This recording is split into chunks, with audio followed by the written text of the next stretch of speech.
il est absolument possible qu'au-delà de ce que perçoivent nos sens se cachent des mondes insoupçonnés. Albert Einstein.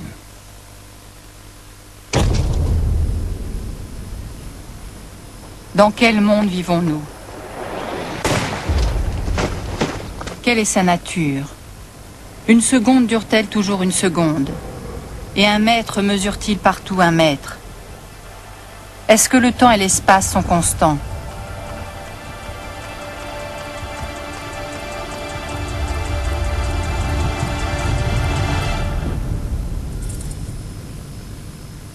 En 1905, Albert Einstein a publié une théorie qui a totalement bouleversé l'image que nous avions du monde jusqu'alors.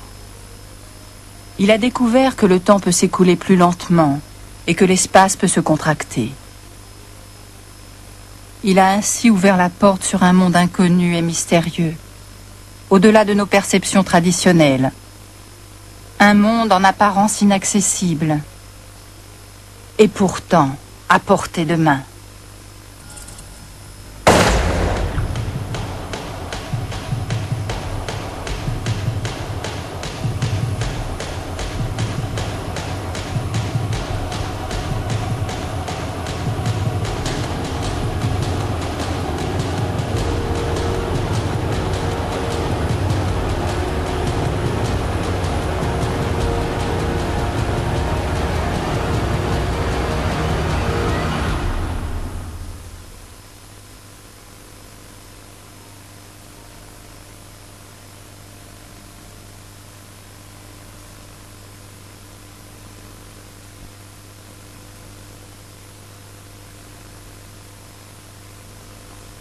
Tout a commencé avec une découverte que personne n'a su expliquer dans un premier temps.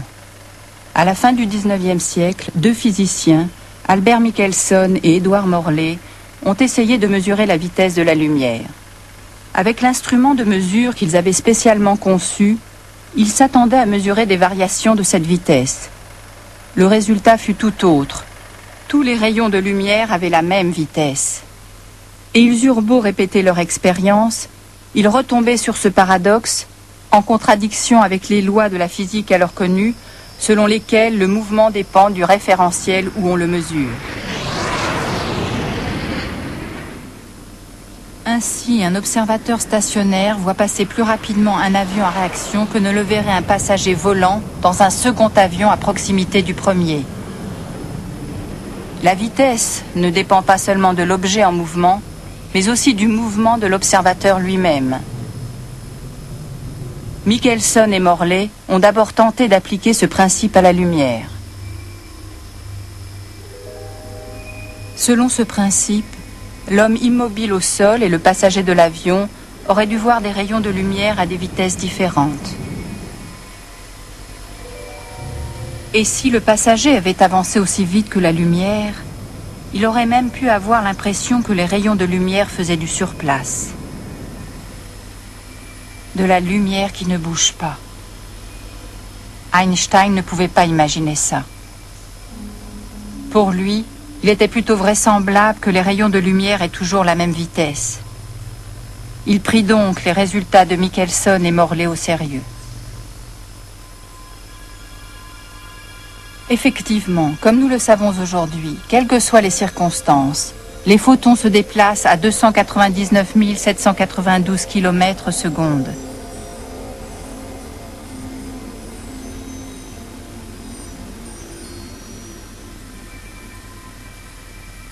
Mais si la vitesse de la lumière est toujours constante, il est impossible que les deux observateurs qui ont des mouvements différents enregistrent une vitesse différente pour le déplacement d'un photon, donc des distances d'une longueur différente.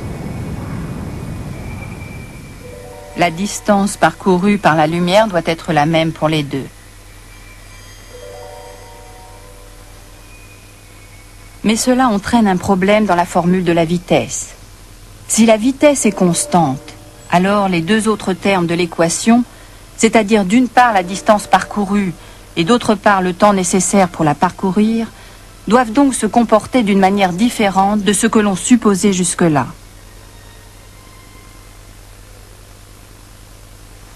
Et si l'espace et le temps n'étaient pas des constantes de la nature comme on l'a cru pendant des millénaires? Et si un mètre n'était pas partout un mètre? Et si une seconde ne durait pas toujours une seconde? L'être humain ne le vit-il pas exactement ainsi depuis des milliers d'années? Pourquoi vouloir tout bouleverser? Einstein était prêt à remettre en cause le caractère absolu de l'espace et du temps et de les relativiser. Pour lui, le temps était simplement ce que mesurait une horloge. Des heures, des minutes et des secondes.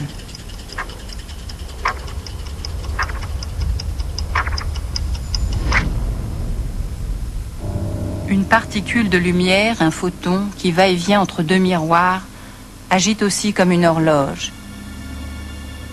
Il se comporte comme un pendule. Avec une telle horloge de lumière, on peut mesurer exactement la distance entre la Terre et la Lune.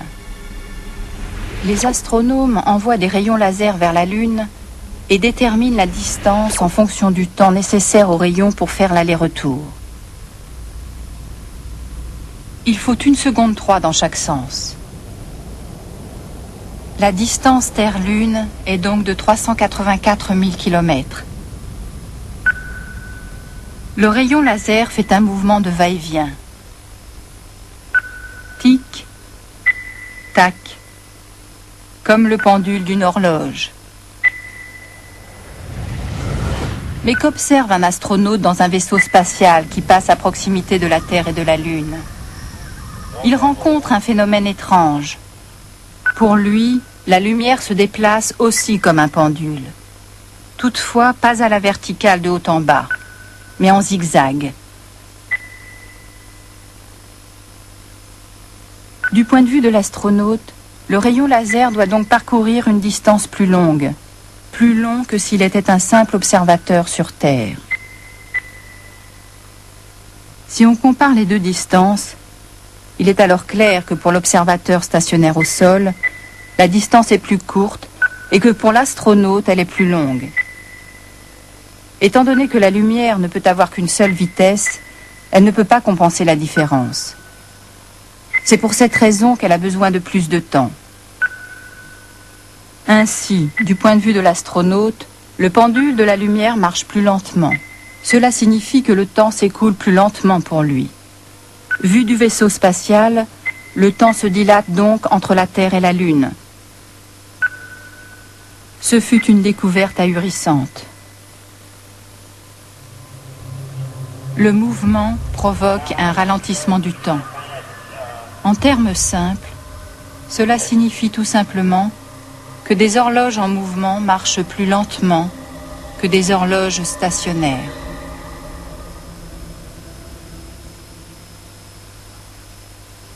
Ce n'est que 50 ans plus tard que la théorie d'Einstein a pu être démontrée de manière pratique. Après l'invention de l'horloge atomique, qui permet des mesures extrêmement précises, une expérience appropriée a enfin été possible. L'un de ces instruments de précision a été installé dans un avion pour un vol de plusieurs heures.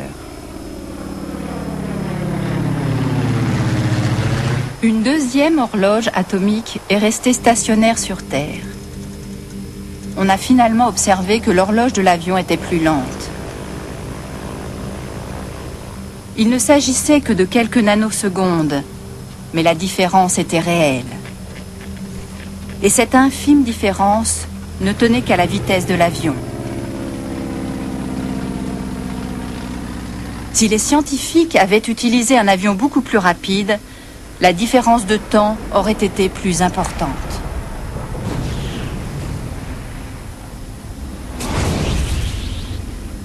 L'horloge à bord aurait été nettement plus lente que celle laissée sur Terre pour la comparaison.